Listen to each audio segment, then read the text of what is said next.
딱 덜어내는 순간 매도는 멈춥니다. 아, 다 팔았으니까 스톱하는 거군요. 그쵸. 오히려 이 일시적인 수급 공백 때문에 주가가 기업 가치보다 막 과도하게 떨어졌을 때 이걸 기회로 삼아서 진입하는 완전히 다른 성격의 자본들이 존재합니다. 오, 매도세가 멈추는 지점과 그 기회를 노리는 다른 자본이 있다. 여러분 아침 9시에 주식 앱을 딱 켰는데 막 시퍼런 글씨로 외국인 1조 원 대규모 매도 이런 알림 뜨면 진짜 심장이 털컥 내려앉잖아요. 아유, 그럼요. 진짜 무섭죠. 그럴 때는. 막 등골이 서늘해지죠. 네, 진짜 나만 모르는 무슨 엄청난 글로벌 악재가 터진 건 아닌가 싶어서 당장이라도 보유 종목을 다 던져버리고 싶은 충동에 휩싸이거든요. 근데 만약에요. 그 1조 원 매도가 시장 붕괴의 시그널이 아니라 그냥 거대 자본이 컴퓨터 알고리즘으로 단 0.1% 비중을 기계적으로 조절한 거에 불과하다면 어떨까요? 아, 0.1%요? 고작 그 정도 비중 조절이라고요? 네, 맞습니다. 오히려 여러분이 공포에 질려서 막 던진 주식을 누군가는 밑에서 조용히 웃으면서 싹 쓸어 담고 있다면 말이죠. 와, 진짜 그렇다면 너무 억울할 것 같은데요. 그래서 오늘 저희가 매일 아침 수급표에 빨간불, 파란불에 일희일비하는 여러분을 위해서 이 숫자의 나열 뒤에 숨겨진 진짜 시장의 이면을 낱낱이 파헤쳐보려고 합니다. 네, 우리가 흔히 매일 확인하는 외국인, 기관, 개인의 수급 데이터는 단순히 누가 샀고 팔았다를 기록한 단순한 장부가 아닙니다. 네네. 그것은 시장이라는 거대한 체스판 위에서 각기 다른 목적을 가진 자본들이 막 격돌하면서 남긴 발자국이거든요. 오늘 우리의 목적은 그 발자국을 추적해서 그들이 왜 지금 이 시점에 이런 매매를 하고 있는지 파악하는 겁니다. 아, 그 기저에 깔린 메커니즘을 뜯어보는 거군요. 그렇죠. 이 원리를 깨닫는 순간 단순한 숫자의 압박감에서 벗어나서 시장 흐름을 읽는 완전히 새로운 시야를 얻게 되실 겁니다. 화면에 찍힌 마이너스 기호의 질에 겁먹을 필요가 없다는 거네요. 자, 그럼 우리가 가장 흔하게 빠지는 첫 번째 착각부터 짚어보겠습니다. 일간 수급의 착시 현상.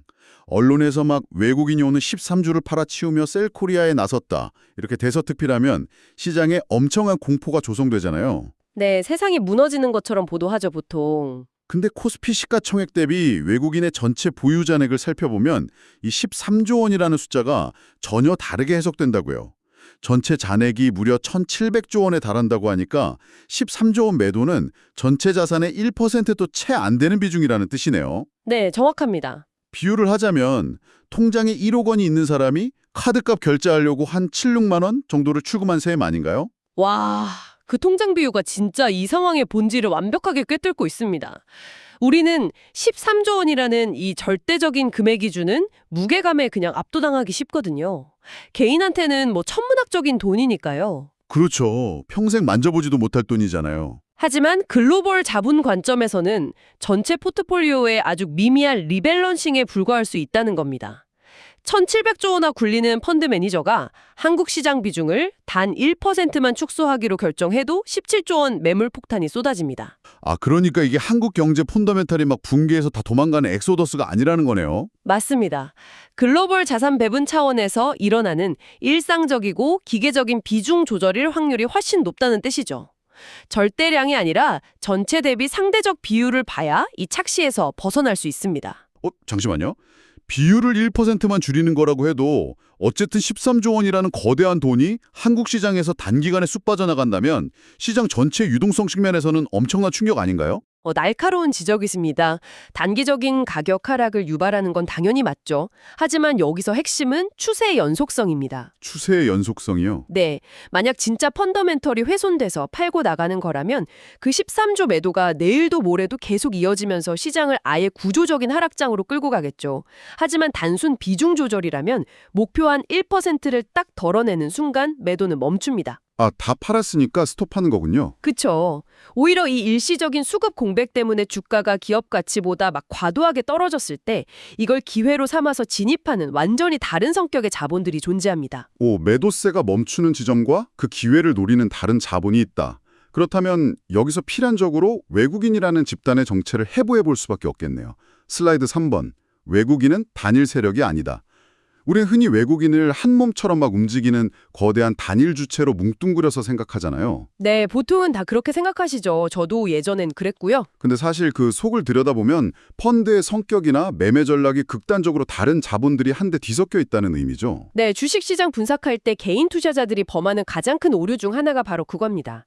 외국인 수급표라는 그 하나의 바구니 안에는 사실 목적지가 완전히 다른 두 부류의 승객이 타고 있거든요. 어떤 승객들인가요? 첫 번째는 패시브 자금입니다. 이들은 코스피 200이나 MSCI 신흥국 지수 같은 특정 벤치마크를 그냥 기계적으로 추정해요. 시장 펀더멘털이나 개별 기업 호재 이런 거 다 무시하고 지수 편입 비율에 맞춰서 알고리즘으로 수동적인 매매를 하죠. 시장이 오르면 그 비율 맞추려고 그냥 무지성으로 따라 사고 내리면 기계적으로 던지는 거대한 덩어리 자금인 거네요. 그럼 이들이랑 완전히 정반대의 대척점에 있는 자본은 어떤 성격인가요? 바로 헤지펀드입니다. 이들은 지수를 추종하는 게 아니라 절대 수익을 노리거든요.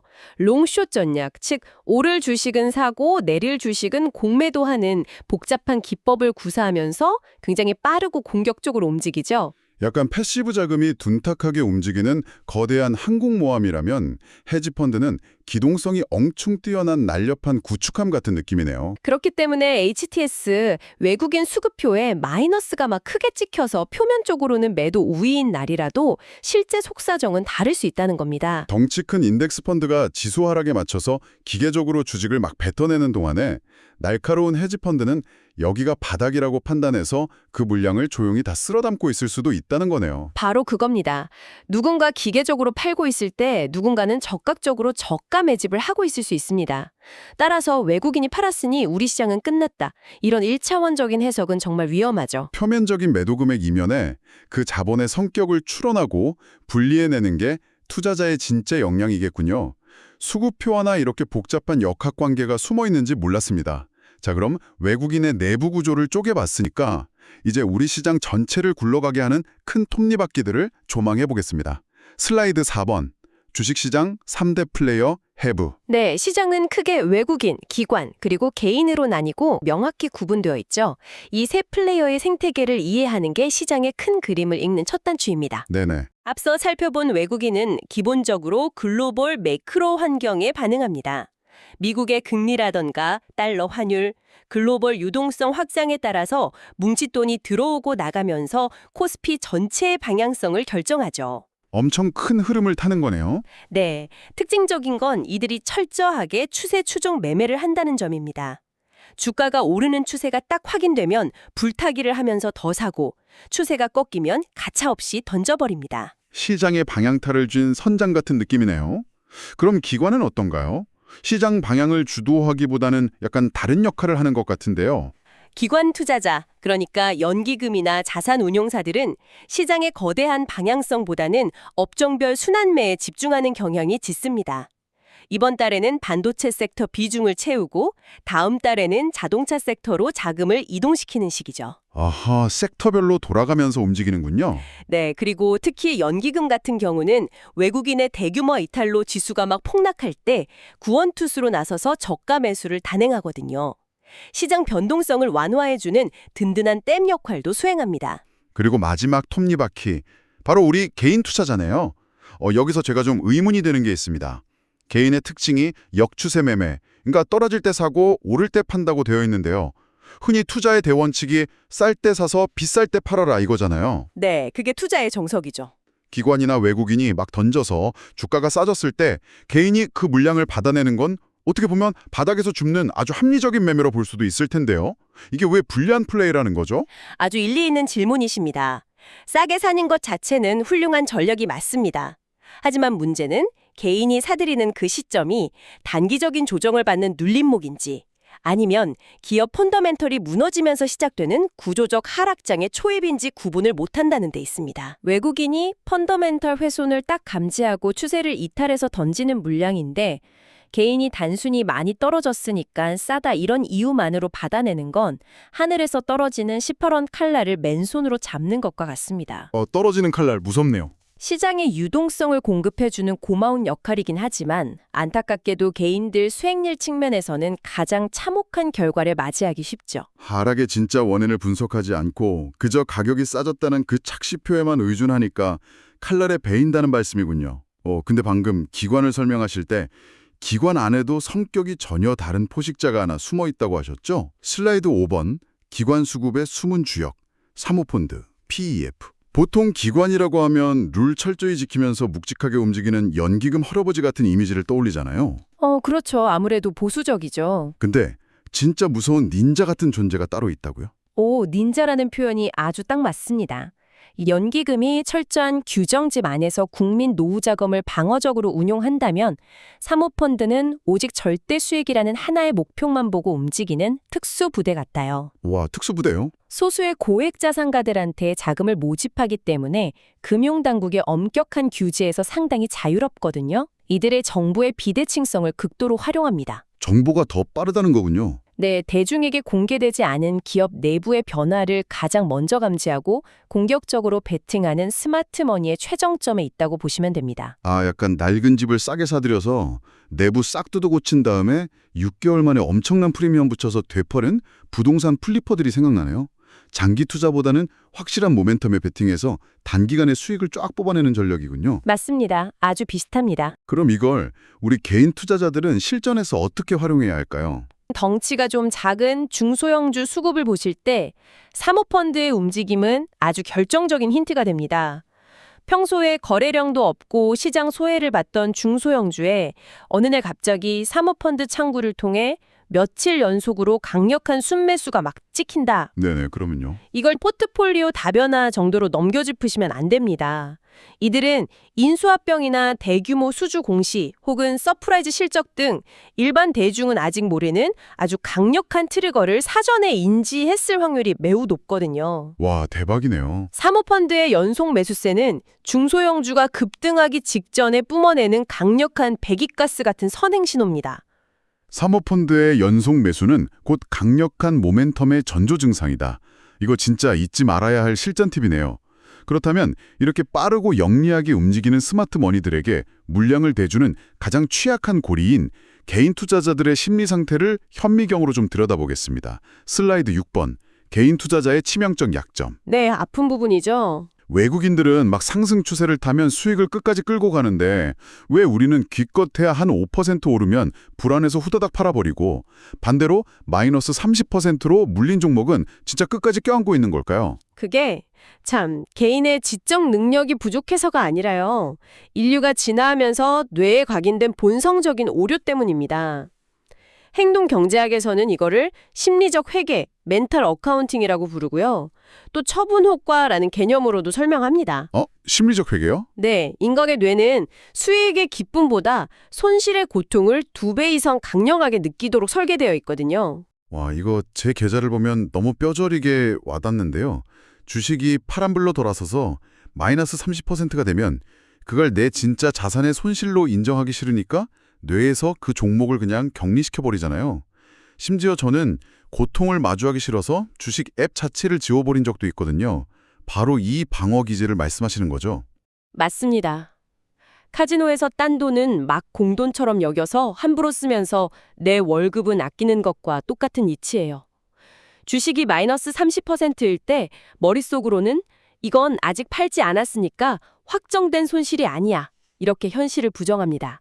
그렇죠. 팔기 전까진 내 돈 안 잃은 거다. 이렇게 위안을 삼죠. 근데 처분, 즉 매도 버튼을 누르는 순간 그 손실은 부정할 수 없는 현실의 내 돈이 되어버리니까요.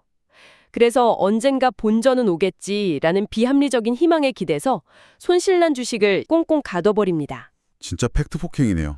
반대로 5% 수익이 나면 이 알량한 수익마저 다시 빼앗길까봐 극도의 공포감을 느낍니다. 그래서 이익은 짧게 끊어버리고 손실은 무한정 방치하는 최악의 매매 구조가 굳어지는 거죠. 손절해야 할 타이밍엔 현실 도피를 한다. 인간의 본성을 거스르지 않으면 주식시장에서 절대 살아남을 수 없다는 뜻이네요. 그런데 이 본성적인 약점에 빚이라는 기름을 붓게 되면 돌이킬 수 없는 재앙이 벌어진다고요? 슬라이드 7번. 신용융자 레버리지의 파멸 루프. 둠 루프라는 이 단어가 주는 공포감이 엄청납니다. 정확히 어떤 과정을 거쳐서 계좌가 녹아내리는 건가요? 이 루프는 보통 시장이 연일 최고점을 경신하면서 대중의 탐욕이 막 극에 달했을 때 시작됩니다.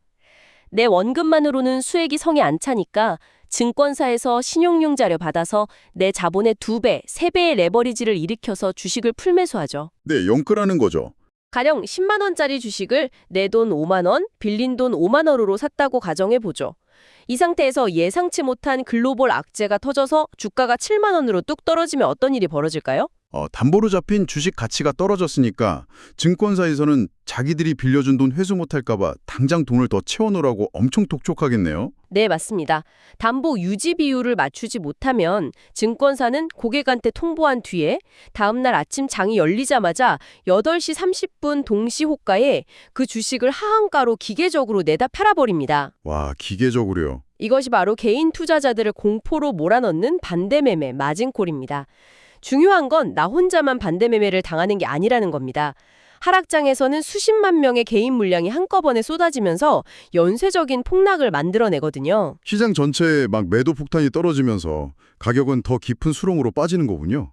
그럼 결국 개인 투자자들은 깡통을 차고 파산해서 쫓겨나고 그렇게 바닥에 피투성이가 된 채 널브러진 헐값의 우량 주식들은 앞서 말한 사모펀드나 외국인 같은 스마트머니가 웃으면서 싹쓸이해 가겠네요. 네, 완벽한 부의 이전이 일어나는 아주 끔찍한 구조죠. 너무 잔인하네요. 탐욕으로 빚을 내고 작은 하락에 마진골 당해서 파산하고 그 과실은 고스란히 스마트머니가 챙겨가는 것. 이게 자본시장의 가장 냉혹한 파멸 루프입니다. 이 참혹한 현실은 데이터로도 명확히 증명되는데요. 슬라이드 8번, 신용거래자의 초라한 성적표를 한번 보시죠. 자본시장연구원의 실증 분석에 따르면 레버리지를 사용하는 투자자는 자기 자본 100%로 투자하는 일반 투자자보다 누적 수익률이 무려 10.4%포인트나 떨어졌습니다. 수익을 더 크게 내겠다고 빚을 낸 건데 오히려 10%나 더 박살났다는 건 진짜 충격적인데요. 레버리지 자체가 문제인 건가요? 아니면 레버리지가 투자자의 행동 패턴을 망가뜨리는 건가요? 레버리지가 심리를 완전히 붕괴시키는 게 핵심 원인입니다. 돈을 빌리는 그 순간부터 이자 비용에 대한 압박과 반대매매 공포가 뇌를 지배해버려요.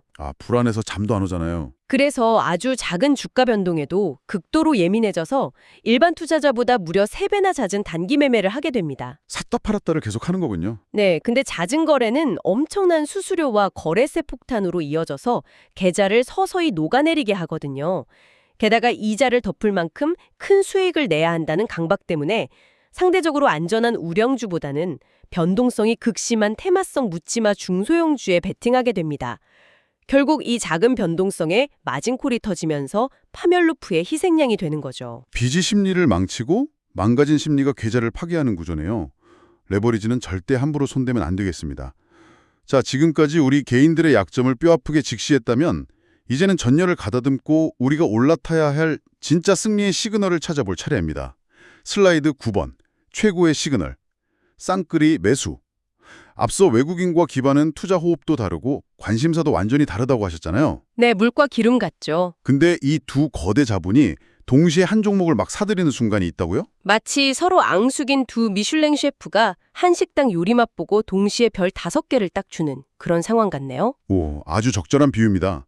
매크로 지표에 베팅하는 외국인과 업종별 펀더멘털을 중시하는 기관의 시각이 완벽하게 일치했다는 건요. 해당 기업이나 섹터에 의심할 여지가 없는 강력하고 확실한 구조적 호재가 발생했다는 가장 확실한 증거입니다. 와, 진짜 확실한 신호네요. 이른바 쌍끌이 매수가 들어오면 주가에는 2가지 강력한 마법이 걸리게 됩니다. 어떤 마법인가요? 첫째는 엄청난 하방 방어력, 즉 하방 경직성이 생깁니다. 거시경제 악재가 막 터져도 두 거대 자본이 가격을 단단히 받쳐주기 때문에 밑으로 잘 빠지지 않는 콘크리트 바닥이 형성되죠. 방어력이 장난 아니네요. 둘째는요? 둘째는 강력하고 긴 상승 모멘텀입니다. 특히 시가총액 상위 대형주에 쌍끌이 매수가 유입되면 그 종목의 상승을 넘어서 코스피 지수 전체 방향을 위로 끌어올리는 기관차 역할을 하게 됩니다. 이 시그널은 개인이 가장 신뢰할 수 있는 매수 타점 중 하나입니다. 와, 쌍끌이 매수 꼭 기억해야겠네요. 그런데 이 매수 타이밍과 관련해서 제가 알고 있던 상식을 완전히 뒤집어버리는 전설적인 대가의 조언이 나옵니다. 슬라이드 10번, 대가들의 매수법, 심리적인 시간. 보통은 남들이 모를 때, 주가가 완전 바닥일 때 미리 선취매를 딱 해야 한다고 생각하잖아요. 네, 다들 바닥 잡으려고 혈안이 돼 있죠. 근데 추세 매매의 창시자 제시 리버모어는 정반대의 이야기를 합니다. 내가 먼저 예측해서 들어가는 게 아니라 시장이 나를 증명해 줄 때 들어가라고요. 네, 일반적인 투자자들은 지하실을 파고 내려가는 주식을 싸다면서 계속 사 모으거든요. 하지만 리버모어는 바닥을 예측하는 오만을 버렸습니다. 대신 그는 오랫동안 주가가 뚫지 못하던 지루한 천장, 즉 저항선을 돌파하는 순간을 노리는 돌파 매매법을 구사했죠. 저항선을 뚫을 때 들어간다는 건 이해가 가는데 조건이 하나 더 붙어 있습니다. 폭발적인 거래량이 반드시 동반되어야 한다고요. 그건 왜 그런 건가요? 저항선 부근에는 짧게는 수개월, 길게는 수년간 물려 있으면서 본전만 오면 무조건 판다 이러고 벼르고 있는 악성 대기 매물들이 산더미처럼 쌓여 있거든요. 그렇죠. 다들 물려 있으니까요. 근데 폭발적인 거래량이 터졌다는 건 그 어마어마한 본전 탈출 매물을 다 집어삼키고도 위로 끌어올릴 만큼 압도적인 규모의 스마트머니가 새롭게 유입되었다는 확고한 물리적 증거입니다. 그러니까 나의 뇌피셜로 내일부터 오를 거야 하고 도박을 하는 게 아니라 거대 자본이 저항선에 쌓인 매물대를 완전히 박살내는 걸 두 눈으로 딱 확인하고 네 분석에 맞았어. 이제부터 진짜 상승 추세가 시작될 거야 라고 시장이 컨펌을 내려주는 바로 그 유일한 시점, 그 심리적인 시간에 매수 버튼을 눌러야 한다는 뜻이군요. 진짜 통쾌한 깨달음입니다. 맞습니다. 확인하고 들어가는 거죠. 그렇게 잘 매수해서 쏠쏠하게 수익을 내고 있다고 가정해보죠. 하지만 주식이 매일 오를 수만 없잖아요. 가다서기를 반복할 텐데 이때 주가가 며칠 빠지면 이걸 팔고 도망쳐야 할지 아니면 꾹 참고 버텨야 할지 정말 미치도록 고민되거든요. 그 명확한 기준이 다음 장에 있습니다. 슬라이드 11번. 수익을 극대화하는 법. 정상적인 조정. 산을 오를 때 막 쉼없이 뛰기만 하면 결국 지쳐 쓰러지잖아요. 주가도 건강하게 상승하기 위해서는 반드시 숨고르기 과정이 필요하죠. 우리는 이 조정이 정상적인지 비정상적인지를 구분하는 눈을 길러야 합니다. 어떻게 구분하나요? 주가가 고점 대비 한 2에서 3% 하락하면서 조정을 받을 때 시선을 가격에서 하단의 거래량 막대 그래프로 한번 내려보십시오. 가격은 떨어지고 있는데 거래량이 급격히 쪼그라들어서 거의 보이지 않을 수준이라면 이건 안심해도 되는 건가요? 그렇습니다. 가격이 빠지는데 거래량이 이전 상승 시기의 10분의 1 수준으로 급감했다는 건요. 주가를 끌어올렸던 메인 드라이버, 즉 큰 세력이 주식을 팔지 않고 그대로 쥐고 있다는 아주 강력한 증거입니다. 그냥 가만히 들고 있는 거군요. 네, 단지 저점에서 샀던 개인들의 단기 차익 실현 물량이나 조급한 투자자들의 물량만 가볍게 떨어져 나가고 있는 과정인 거죠. 이때는 섣불리 매도 버튼을 누를 게 아니라 보유 관점을 유지하면서 추세의 끝까지 수익을 극대화해야 합니다. 메인 세력이 아직 방을 안 뺐으니까 안심하고 수익을 즐기라는 거군요. 근데 이것과는 정반대로 당장 비상벨로리고 대피해야 하는 소름 끼치는 상황도 있습니다. 슬라이드 12번. 무조건 도망쳐라. 비정상적인 조정. 저는 진짜 이 파트가 제일 무서웠는데요. 뉴스에서는 막 창사일의 최대 영업이익, 달성 어닝 서프라이즈 이러면서 축포를 쏘는데 정작 그날 주가는 어마어마한 거래량을 동반하면서 긴 파란색 음봉을 그리면서 폭락합니다. 실적이 이렇게 좋은데 도대체 왜 이런 일이 벌어지는 거죠? 이게 전형적인 뉴스의 팔아라, 세론 뉴스 패턴이자 대중의 가장 뼈아프게 당하는 함정입니다. 실적이 역대급이라는데 도대체 왜 주가가 빠져 하면서 현실을 부정하는 사이에 계좌는 무참히 녹아내리죠. 아니 실적이 좋다는데 왜 파는 거예요? 잊지 마십시오. 대중에게 발표된 사상 최대 실적 뉴스는 이미 과거의 흔적인 후행지표입니다. 정보의 최상단에 있는 스마트머니는 다음 분기부터 실적이 꺾일 거라는 펀더멘털의 악화나 숨겨진 악재를 이미 다 파악하고 있습니다. 와, 진짜 배신감 드네요. 자신들은 이미 고점 찍고 내려갈 거라는 걸 아니까 사상 최대 실적이라는 그 달콤한 뉴스에 흥분해서 막 달려드는 불나방 같은 개인 투자자들한테 본인들의 엄청난 물량을 싹 다 떠넘기고 엑시트해버리는 거군요. 그래서 어마어마한 대량 거래량을 동반한 장대 음봉이 출현하는 거고요. 이때는 버틸 게 아니라 무조건 같이 뛰어내려야 하는 거네요. 네, 정확합니다. 뉴스가 아무리 긍정적이라도 차트가 망가지고 역대급 거래량이 수반된 하락이 발생한다면 그것은 거대 수급이 시장을 떠나고 있다는 명백한 증거입니다. 팩트는 뉴스가 아니라 쏟아지는 거래량이 있습니다. 뉴스를 맹신하지 말고 대규모 자본 이탈의 흔적인 거래량을 팩트체크하라. 진짜 가슴 깊이 새겨야겠습니다. 자, 그럼 지금까지 우리가 다룬 이론들을 실제 투자 앱에서 어떻게 적용해야 할지 살펴보겠습니다. 슬라이드 13번, 실전, 모바일 수급화 기술. 당장 내일 아침 메뉴 설정부터 바꿔야 한다고요? 네, 많은 분들이 HTS나 MTS 앱을 딱 켤 때 기본 설정 값인 수량으로 기준으로 수급표를 봅니다. 하지만 시장을 움직이는 진짜 힘을 파악하려면 단위를 반드시 금액으로 바꾸셔야 합니다. 샀다 팔았다 하는 주식의 개수, 즉 수량보다 거기에 태워진 실제 돈의 무게인 금액을 봐야 한다는 건가요? 이유가 뭘까요? 500원짜리 동전주 100만 주를 사는 거랑 10만 원짜리 우량주 10만 주를 사는 걸 수량이라는 잣대로만 비교하면 엄청난 통계적 왜곡이 발생하거든요. 아, 숫자는 큰데 돈은 얼마 안 들 수 있겠네요? 네, 표면적인 매수 수량은 엄청난데 실제 투입된 금액이 형편없다면 그것은 시장에 아무 영향도 주지 못하는 알고리즘의 단기 초단타 매매일 확률이 아주 높습니다. 주가를 끌어올리는 물리적인 에너지는 수량이 아니라 실제 투입된 자금의 절대적인 규모입니다. 껍데기뿐인 수량에 절대 속지 말고 진짜 뭉칫돈이 들어오는지 금액으로 확인해라. 그리고 또 하나, 연속성을 확인하라고 강조하셨습니다. 네, 외국인이 오늘 하루 반짝 500억을 순매수했다고 해서 안심하고 따라붙으시면 안 됩니다. 다음날 바로 600억을 공매도 치고 나갈 수도 있는 게 그들의 생리니까요. 우리가 주목해야 할 진정성 있는 수급은 연속성을 띱니다. 아, 며칠 연속으로 사는지 보라는 거군요. 맞습니다. 특정 주체가 3일, 5일, 일주일 연속으로 묵묵히 매수를 계속 이어가고 있는가.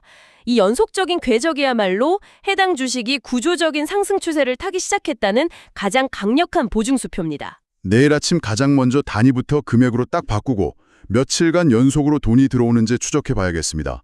어느덧 오늘 심층 분석의 대미를 장식할 마지막 페이지입니다. 단순한 기술을 넘어선 투자의 최종 철학을 담고 있네요. 슬라이드 14번. 수급은 파도, 펀더멘탈은 나침반. 멋진 그림입니다. 지금까지 수급이 전부인 것처럼 이야기해놓고 마지막에 수급이 만능은 아니라는 말씀을 하시는 건가요? 오늘 내내 수급 분석의 강력함을 막 역설했지만요. 가장 경계해야 할 태도는 외국인과 기관의 매수세라는 그 꼬리표만 보고 맹목적으로 추정하는 것입니다. 그들도 틀릴 때가 있나요? 당연하죠. 그들도 판단을 틀리고요. 때로는 개인의 유동성을 막 빨아먹기 위해서 단기적인 페이크 트리거를 당기기도 합니다. 수급 분석은 변동성이 요동치는 시장에서 단기적인 돈의 흐름, 즉 파도의 결을 읽어내는 전략적인 기술에 불과합니다.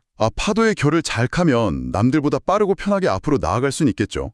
하지만 나침반 없이 파도만 보고 가다가는 엉뚱한 암초에 부딪히거나 진짜 무인도에 표류할 수도 있잖아요. 바로 그 지점입니다. 파도만 보고 항해할 수는 없어요. 내 배가 올바른 목적지를 향해 가고 있는지 끊임없이 확인시켜주는 장기적인 나침반, 즉 기업의 실적과 성장성, 내재 가치를 분석하는 펀더멘털 분석이 반드시 병행되어야만 합니다. 수급과 펀더멘탈의 조화군요. 네, 단기적인 파도의 힘을 이용할 줄 알면서도 동시에 나침반을 들고 장기적인 목적지를 확인하는 투트랙 전략. 이 두 가지가 완벽한 조화를 이룰 때 비로소 거대하고 자비 없는 자본시장이라는 대양에서 최후까지 살아남는 승자가 되실 수 있습니다. 펀더멘털로 기업을 고르고 수급으로 타이밍을 잡는다. 오늘 정말 깊은 바닷속을 탐험하고 나온 기분입니다. 처음에 그저 두려움의 대상이었던 빨간불 파란불의 수급표가 이제는 그 안에서 거대 자본들이 벌이는 치열한 수싸움의 힌트로 느껴지네요. 여러분, 다음번에 주식 앱을 열고 어지럽게 오르내리는 숫자들에 심장이 요동칠 때 매도 버튼을 누르기 전 딱 1초만 멈추고 스스로에게 질문해 보시기 바랍니다. 네, 아주 중요한 순간이죠. 나는 지금 기업의 가치라는 굳건한 나침반을 들고 수급이라는 거대한 파도를 영리하게 타면서 서팽을 즐기고 있는가? 아니면 그저 남들이 일으킨 파도에 휩쓸려서 내가 어디로 가는지도 모른 채 헐떡이며 허우적거리고 있는가? 하고 말이죠. 오늘 저희가 나눈 이 치열한 이야기들이 여러분의 투자 항해에 흔들리지 않는 든든한 등대가 되었기를 바랍니다. 오늘 자료는 머니볼 경제연구소 전범진 교수님이 제공해 주셨고 조 교수, 나나와 아론이었습니다. 리포트 원본 및 슬라이드는 더보기란의 네이버 카페 링크를 통해 무료로 다운받으실 수 있습니다. 감사합니다.